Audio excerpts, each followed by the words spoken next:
भयउ निषादु विषादवश देखत सचिव तुरंग, बोली सुसेवक चारि तब दिए सारथी संग। मंत्री और घोड़ों की दशा देखकर निषाद राज विषाद के पास हो गया। तब उसने अपने 4 उत्तम सेवक बुलाकर सारथी के साथ कर दिए। गुहा सारथी ही फिरे पहुँचाई, बिरहु विषादु बरनी नहीं जाई। चले अवध लई रथ ही निषादा, होई छनहि छन मगन विषादा। निषाद राज गुहा सारथी सुमंत्र जी को पहुंचाकर विदा करके लौटा। उसके विरह और दुख का वर्णन नहीं किया जा सकता। हुए चारों निषाद रथ लेकर अवध को चले। सुमंत्र और घोड़ों को देख देख कर वे भी छन छन और विषाद में डूब जाते थे। सोच सुमंत्र विकल दुख दीना, धिग जीवन रघुवीर विहीना। रही न अंतहु अधम शरीरु, जसुन लहेउ बिछुरत रघुवीरु। व्याकुल और दुख से दीन हुए सुमंत्र जी सोचते हैं कि श्री रघुवीर के बिना जीने को धिक्कार है। आखिर यह अधम शरीर रहेगा तो है ही नहीं। श्री रामचंद्र जी के बिछुड़ते ही छूटकर इसने यश क्यों नहीं ले लिया। भय अजस अग भाजन प्राण, कवन हेतु नहीं करत पयान। अह मंद मनु अवसर चूका, अजहुन हृदय होत दुई टूका। ये प्राण अपयश और पाप के भारे हो गए। अब ये किस कारण कूच नहीं करते, निकलते नहीं। हाय नीचवन बड़ा अच्छा मौका चूक गया। अब भी तो हृदय के 2 टुकड़े नहीं हो जाते। मीजी हाथ सिरु धुनि पछताई, मनहु कृपन धन राशि गवाई। बिरिद बांधि बर बीरु कहाई, चलेउ समर जनु सुभट पर आई। सुमंत्र हाथ मल मल कर और सिर पीट पीट कर पछताते हैं, मानो कोई कंजूस धन का खजाना खो बैठा हो। वे इस प्रकार चले मानो कोई बड़ा योद्धा वीर का बना पहनकर और उत्तम शूरवीर कहलाकर युद्ध से भाग चला हो। विप्र विवेकी वेद विद सम्मत साधु सुजाति, जिमि धोखे मदपान कर सचिव सोचते ही भांति। जैसे कोई विवेकशील वेद का ज्ञाता साधु सम्मत आचरणों वाला और उत्तम जाति का कुलीन ब्राह्मण धोखे से मदरा पी ले और पीछे पछतावे, उसी प्रकार मंत्री सुमंत्र सोच कर रहे पछता रहे हैं। जिमि कुलीन तिय साधु सयानी, पति देवता करम मन बानी। रहें करम बस परि हरि नाहु, सचिव हृदय तिमि दारुण दाहु। जिमि कुलीन तिय साधु सयानी, पति देवता करम मन बानी। रहे करम बस परि हरि नाहु, सचिव हृदय तिमि दारुण दाहु। जैसे किसी उत्तम कुल वाली साधु स्वभाव की समझदार और मन वचन कर्म से पति को ही देवता मानने वाली पतिव्रता स्त्री को भाग्यवश पति को छोड़कर पति से अलग रहना पड़े, उस समय उसके हृदय में जैसे भयानक संताप होता है, वैसे ही मंत्री के हृदय में हो रहा है। लोचन सजल ढीठी भई थोड़ी, सुनई न श्रवण विकल मति भोरी। सुखहि अधर लागी मुँह लाठी, जीव न जाई और अवधि कपाटी। नेत्रों में जल भरा है, दृष्टि मंद हो गई है, कानों से सुनाई नहीं पड़ता। व्याकुल हुई बुद्धि बैठी काने हो रही है। ओठ सूख रहे हैं, मुंह में लाठी लग गई है, किंतु ये सब मृत्यु के लक्षण हो जाने पर भी प्राण नहीं निकलते, क्योंकि हृदय में अवधि रूपी किवाड़ लगे हैं। अर्थात 14 वर्ष बीत जाने पर भगवान फिर मिलेंगे, यही आशा रुकावट डाल रही है। विवरण भयउ न जाई निहारी, मारे सिमनहु पिता महतारी, हानि गलानी विपुल मन व्यापी, जमपुर पंथ सोच जिमि पापी। सुमंत्र जी के मुख का रंग बदल गया है, जो देखा नहीं जाता ऐसा मालूम होता है, मानो इन्होंने माता पिता को मार डाला हो। उनके मन में राम वियोग रूपी हानि की महान गलौनी पीड़ा छा रही है, जैसे कोई पापी मनुष्य नरक को जाता हुआ रास्ते में सोच कर रहा हो। बचनु नो आब हृदय पछिताई, अवध का मैं देखब जाई, राम रहित रथ देख ही जोई, सकुच ही मोहि बिलोकत सोई। बचनु नो आब हृदय पछिताई, अवध का मैं देखब जाई, राम रहित रथ देख ही जोई, सकुच ही मोहि बिलोकत सोई।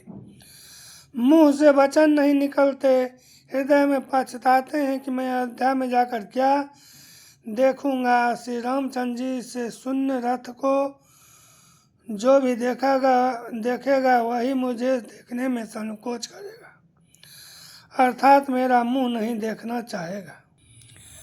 धाई पूछी हई मोहि जब बिकल नगर नर नारी, उतरू देव मैं सबहि तब हृदय वज्रु बैठारी। नगर के सब व्याकुल स्त्री पुरुष जब दौड़कर मुझसे पूछेंगे, तब मैं हृदय पर वज्र रखकर सबको उत्तर दूंगा। पूछी हहीं दीन दुखित सब माता, कहब कह मैं तिन हई विधाता, पूछी ही जब ही लखन महतारी, कही हूँ कबन संदेश सुखारी।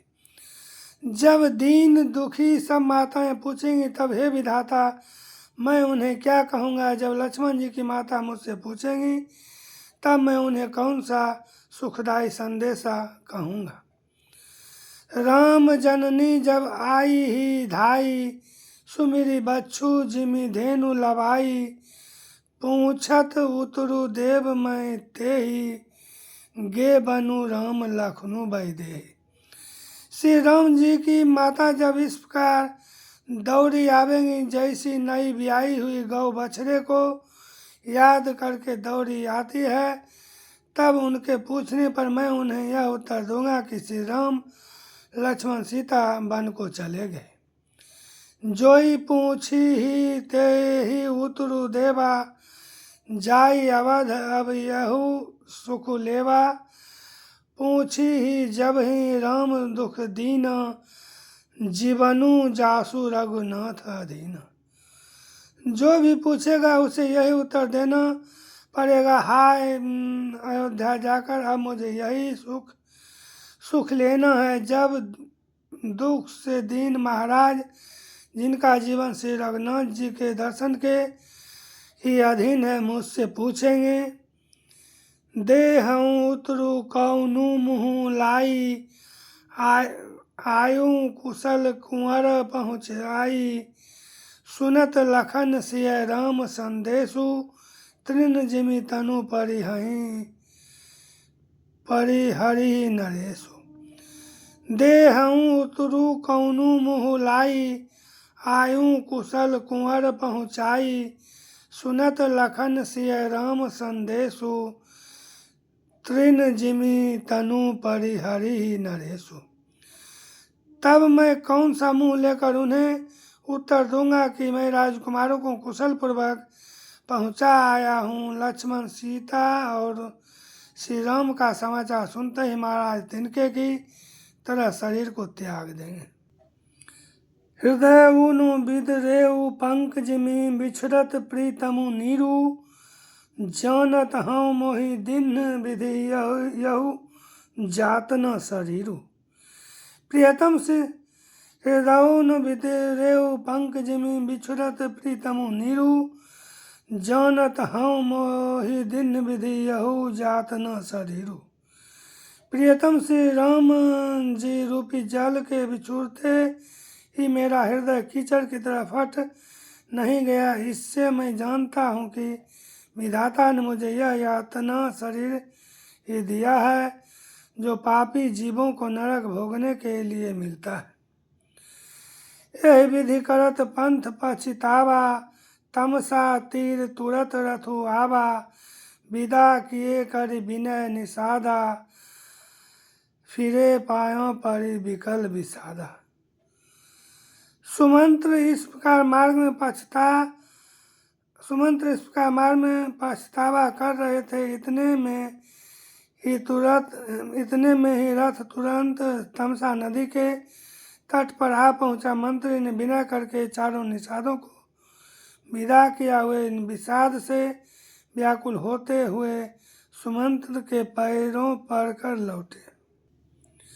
पैठत नगर सचिव सकुचाई, जनु मारे सी गुरबाभन गाई, बैठी बिटप तर दिवस गमावा, सांझ समय तब अवसर पावा।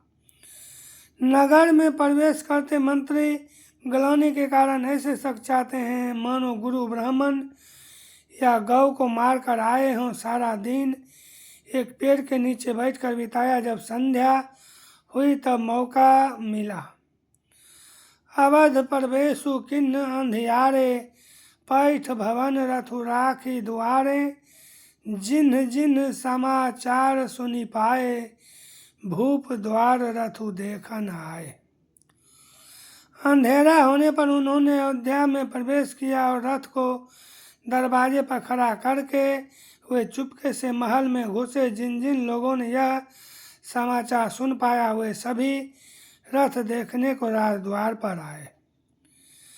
रथु पहचानी विकल लखी घोरे, गरही गात जिमि आतप ओरे, नगर नारी नर व्याकुल कैसे, निघटत नीर मीनगन जैसे।